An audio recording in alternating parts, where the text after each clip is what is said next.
to, in just a few minutes, just describe what ACT is about, how it came into being, and why I'm involved. And I think I'll start with the third because it's perhaps the easiest to understand if you understand something about the American religious landscape.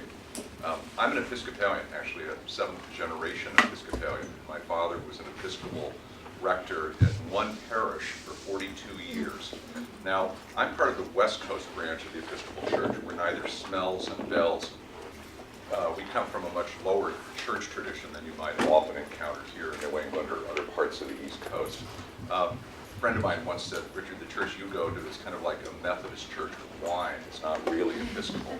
And I actually love the tradition I grew up in. My mother said that my father thought all his life that the Holy Trinity was Father, Son, and Franklin Roosevelt, and believed that doing social justice was an intrinsic part of having a faith.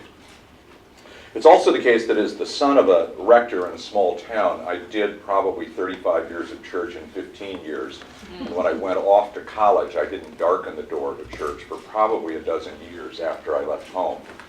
I've slowly come back to the church because I find it offers comfort in a variety of ways.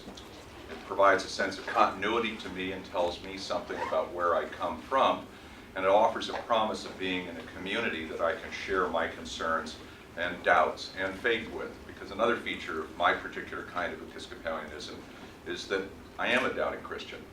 I have my questions to ask about my faith, and I have my questions to ask about all faiths. And if I tried to live without doubt, I don't think I could have faith.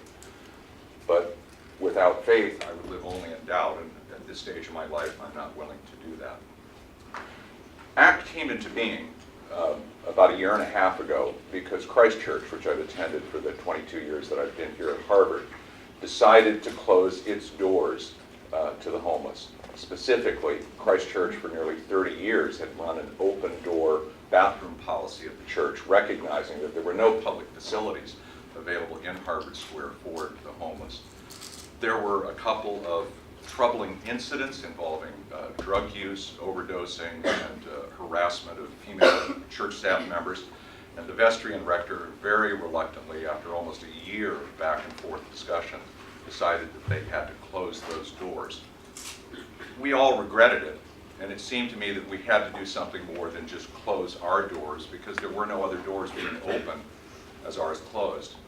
And so with a group of parishioners, we sat down and invited parishioners from other Harvard Square churches, from the Harvard Square Business Association, and from several of the homeless shelter programs here in the larger Harvard Square area, to sit down and ask what we could do. What we decided to focus on was getting the city of Cambridge to build a public toilet in Harvard Square. We discovered it's been an issue that had been raised before with the city manager and the city council. In fact, several times over the last 30 years, there have been campaigns to construct such a toilet in the Harvard Square area. Many of you who grew up in Cambridge also know that we don't have a lot of public toilets anywhere in Cambridge, not just Harvard Square. It was an experience of mine as the father of two young boys of trying to find a place for boys to go to the bathroom when they were playing field hockey or soccer or baseball on Cambridge's public parks. And so it was an issue that had been in the back of my mind. I'm not a toilet campaigner by nature, maybe some of you are.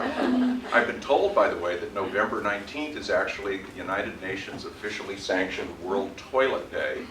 And we have actually coordinated our next meeting with the Cambridge City Manager for November 20th. We plan to take some of the celebration of World Toilet Day with us on the day of the meeting. The important thing about doing this kind of work as a church is that there is an ethic within the churches and religious traditions that calls on us to act on behalf of others. And so there was no difficulty in persuading members of the congregation that something should be done. And it's also the case that because Episcopalians are out of a mainline Protestant tradition, we have no discomfort asking government to do things that many other traditions would prefer to have done through private charity. Our feeling was that it was impractical to ask private firms to open their doors on a routine basis. They had their own stories to tell about problems. And that really was a civic responsibility of the city of Cambridge and the state of Massachusetts and the federal government to address these issues. So we began by holding a series of meetings with representatives from other groups in the Harvard Square area. We were fortunate enough to attract these two, Steve Jobs and Wozniak, I guess Jobs and Wozniak, our two Apple computer people, who helped us construct a website that gave, particularly for their generation, a great deal of authority to the idea of what we were as an organization. I come from an older 1960s civil rights and anti-Vietnam era where we relied more on petitions and demonstrations. But I must say that going forward in the 21st century, I think that this combination of petitions, demonstrations, public hearings, and the use of information technology offers real possibilities for making change in dramatic new ways. We found that the new city manager who came into office this past June knew plenty because his staff had gone to the website, had seen the petition, and realized that we collected thousands of signatures in Cambridge in support of this and could find almost no one, in fact, who was opposed to the idea. What I'm proudest to say is that the city manager, as of August, has committed the city of Cambridge to build a public toilet in Harvard Square. They're tentatively planning on locating it in that little island called MacArthur Park. Oddly enough, that was a song when I was young, but nothing to do with public toilets, as I recall.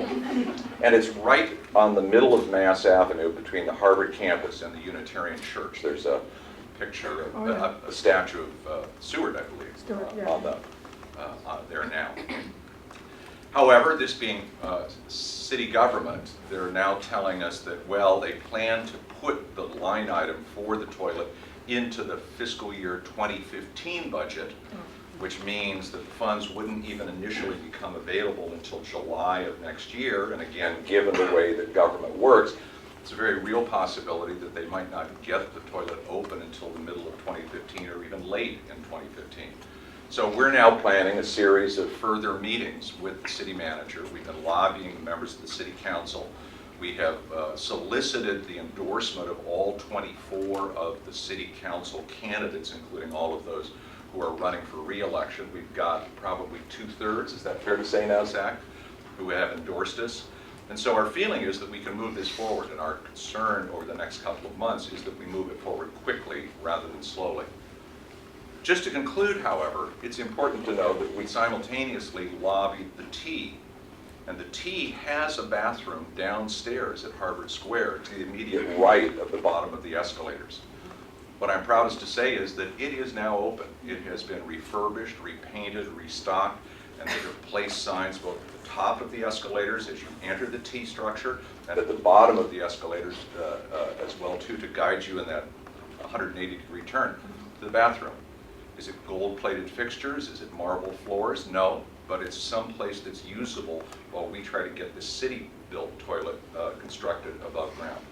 So it's a small project, but it's a reminder that a small group of people can leverage large things, or at least meaningful things, for many more people who are in need. So the job's not done. I'm not going to pat myself on the back. I'll pat these two on the back for the tremendous work they've done. But I think we're headed toward a win. So thank you for inviting me to tell this story.